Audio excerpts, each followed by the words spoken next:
Okay,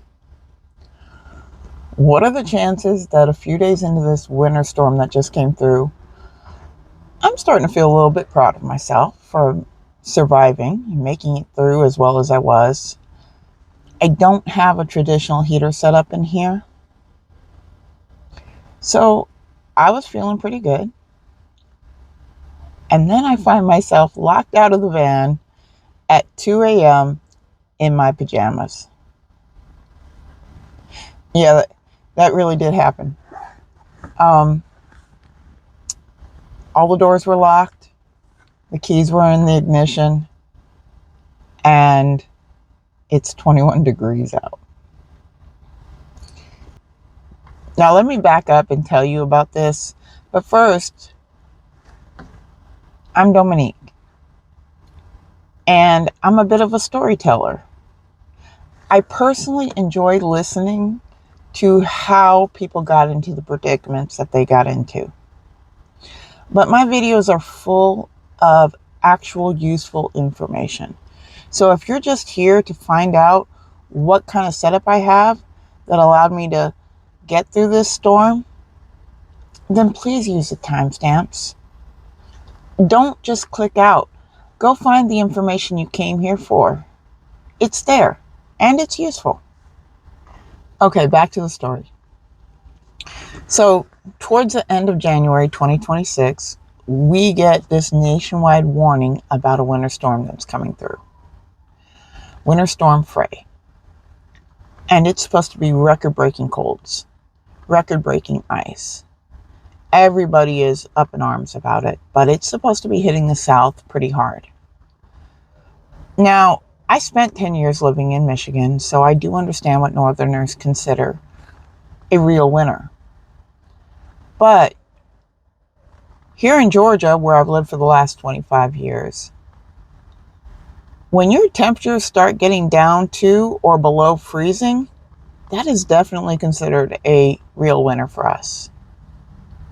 Not to mention, there's a difference between doing 12 degrees inside your nice cozy house with the furnace running and doing it inside your tin can.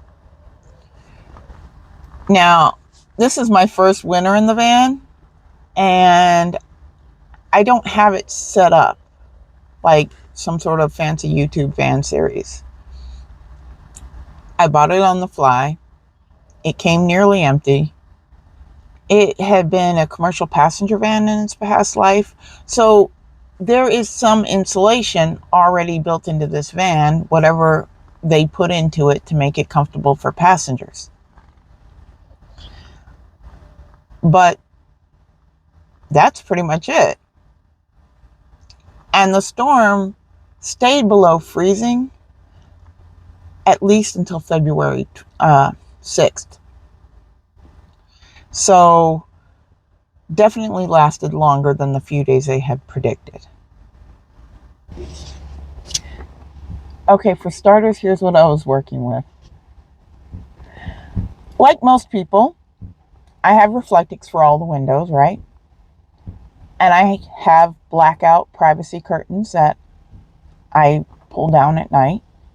And I also hang this really heavy duty insulated curtain between the cab space and the living space. So here's where I get maybe a little bit creative. I drive for a living. I deliver food for a living. So I have a ridiculous number of insulated food bags. And so I started stuffing them anywhere and everywhere that I thought I could feel a draft coming through. In the front of the van, I leave the passenger and the driver's side window cracked down a bit for the ventilation, right? But that means that cold air is coming in. And so I stuff those bags underneath the seats, and I stuff them on the sides of the seats. I even put some in between the blackout curtains and the Reflectix. Now, my bed runs along the wall because I'm 5'10" and I couldn't fit side to side sleeping. So my bed is along the wall of windows. So the windows that are closest to my head and closest to where my dog Kira sleeps, I put my throw pillows inside those window recesses as well. I was doing whatever I could to block out this heat. To block out the cold, to keep it warm. And then I started layering everything else. My bed has multiple blankets on it. We have a small heated pad. We have a heated throw and a heavy weighted blanket. So I was definitely trying to keep warm. I also layered myself, and I probably look ridiculous, but I had on 2 layers of pajamas. I had on a t-shirt. I had 2 layers of my fuzzy socks on.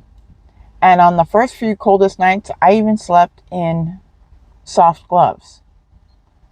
I know that your fingers and toes can get cold and frozen first. I learned that in Michigan. So I wasn't taking any chances. But I was comfortable. Everything was soft and warm and cozy.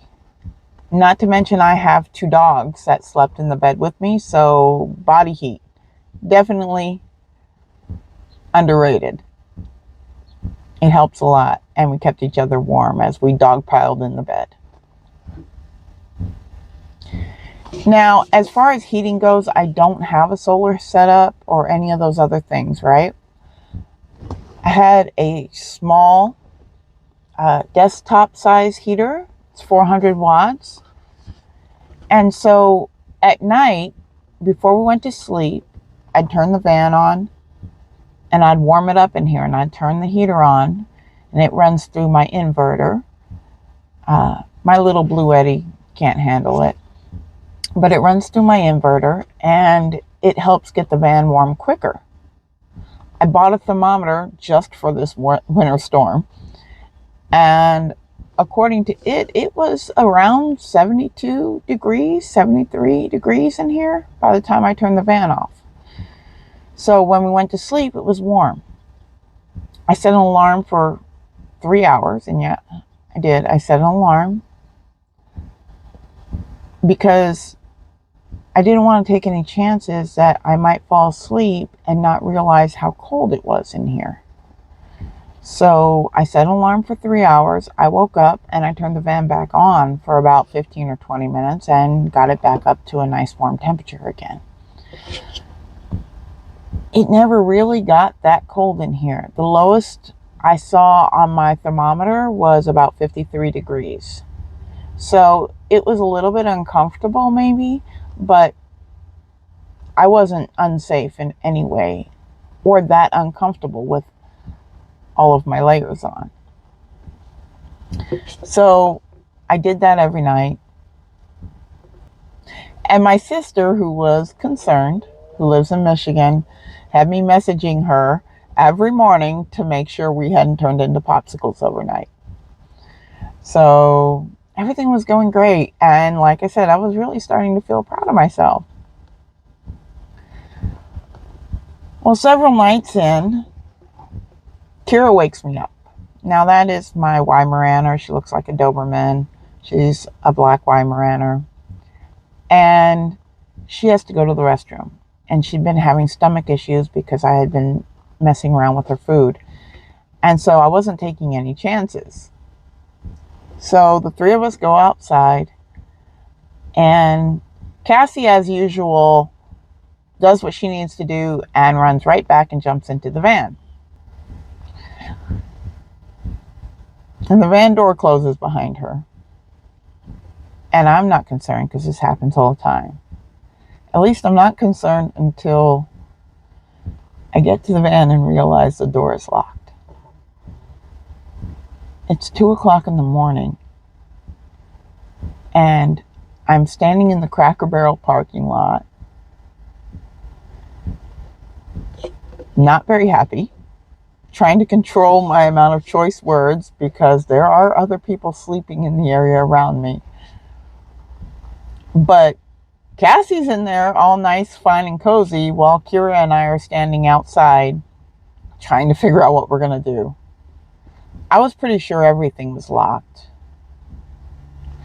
And so I walk around the van, checking the doors, checking the windows, and everything, of course, is locked. And then I started thinking about Kira and I having to walk up to Cracker Barrel and knock on the door and ask the overnight crew to let us in. And I imagine what they're looking at me and thinking as I'm asking to use their phone to call a locksmith. And I imagine myself sitting in that Cracker Barrel, waiting for hours for a locksmith to come through this storm and open up my van. I'm literally at this point laughing at myself. I couldn't help it. It was just ridiculous. But I'm also trying to be quiet because, like I said, there's a lot of other people sleeping in this Cracker Barrel.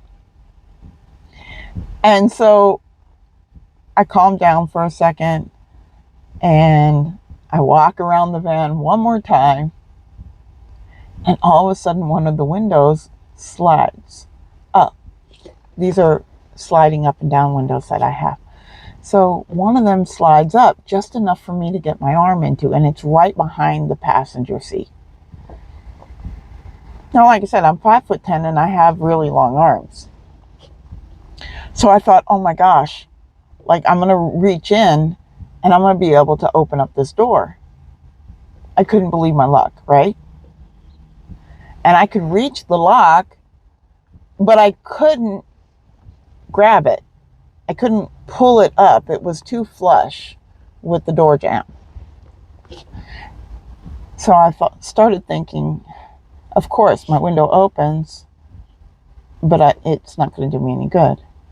And as I'm pulling my arm back, I touch the Dollar Tree grabber. If you don't know what that is, this thing right here. Okay.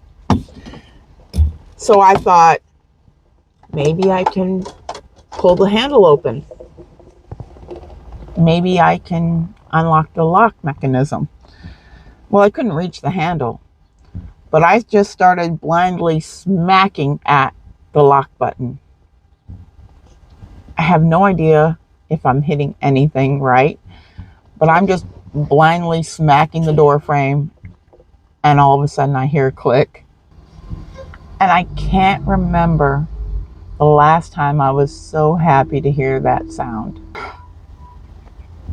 I mean, the sense of relief was ridiculous because the embarrassment I was already feeling at that point as I'm standing there in the middle of this parking lot with my pajamas, my jacket, and my work boots on, imagining myself at that Cracker Barrel door and disturbing everybody in the parking lot. It was real. So I was really happy to be able to get inside. So, of course, one of my very first thoughts after I get inside the van is definitely buying a hide key.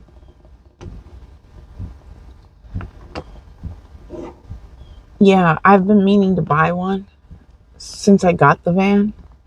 The one I had before accidentally got left on my previous car during the accident. So I've been meaning to get one. I just haven't done it yet. And I knew at that point it was going to get done. So I made it through the night. And I probably have a strange sense of humor, but to me, it honestly got more funny the next morning as I was retelling it to my sisters. But my winter test wasn't quite done yet. Like I said, the winter storm lasted longer than they were predicting, right? So several nights later, I was warming up the van before bed, making myself a cup of hot chocolate, and my inverter alarm starts going off. And I thought, that's strange because it doesn't usually go off when the van's running. It just goes off if I'm using it and it's using up the power in my actual battery, right? But I turned it off. I let it sit for a few minutes and I turn it back on and it instantly starts going off again. So that's when I finally look at the display and it's a warning light. So something is setting it off. It's not that the battery in the van is draining. So I start looking at whatever I have plugged into it, and I see that the wire on the back of the heater is sliced. The copper's exposed. And that's what's setting off the inverter. So it's good to know that the alarm works, right? But ended up having to go to bed that night without being able to use the heater to finish warming up the van. So I just had to run the van longer. I spent the next couple days running around to different stores trying to replace it. The shelves were nearly empty because of the storm panic, and there were just a few of the really large heaters left. And I don't have the power to run something like that. So I wanted another small one, and I couldn't find one. So I ended up just having to run the van longer before I went to bed and longer at my 3-hour warm-up. It wasn't that big a deal. It wasn't like the little heater not being there prevented the van from getting warm, but when you drive for a living, your gas is kind of precious, and gas gets kind of expensive during these kind of events. So I wasn't really happy about spending more of it on these warm-ups than I had to. But it worked. We survived. We made it through. And we've got warmer days now. So what did I get out of all of this? What did I learn? I learned that you don't have to have a Pinterest, YouTube, van set up in order to make it through the winter. You can survive with a whole lot less and still be comfortable. What I do think you need are layers. I think you need to use common sense. Like, take your keys with you when you get out of the van, even if it's the middle of the night. I think that it's important to keep a calm head when things go sideways. Maybe the first time I checked all the windows, I was going too quickly. So I'm glad I went back and checked them all again. But you can do it with less. I think I would highly recommend that you have a hide key for those occasions and a dollar store grabber. It's not the first time this thing has saved me. I actually brought it with me when I went to Mexico, and I used it multiple times there. And once on my way to Alaska, when I parked, I opened up my van door and my small electronics bag fell out and fell into a sewer drain. And I was able to grab it with that dollar store grabber. So I would definitely have one of those on hand. So let's be honest and blunt. If I can figure this out, then you've got this. But if you also happen to have any interesting or quirky tips on how to keep warm, I would really appreciate it if you put them in the comments below. I'm still new at this. I'm still learning. We're all still learning. So let's help each other out. If you also enjoy these types of videos, I have some previous videos you might find interesting. And yes, they're story driven, but there are valuable tips within the stories. So check them out. Feel free to timestamp your way through them. So what are the chances that you're going to tune in for the next video? I hope they're good. Meanwhile, keep warm and take care.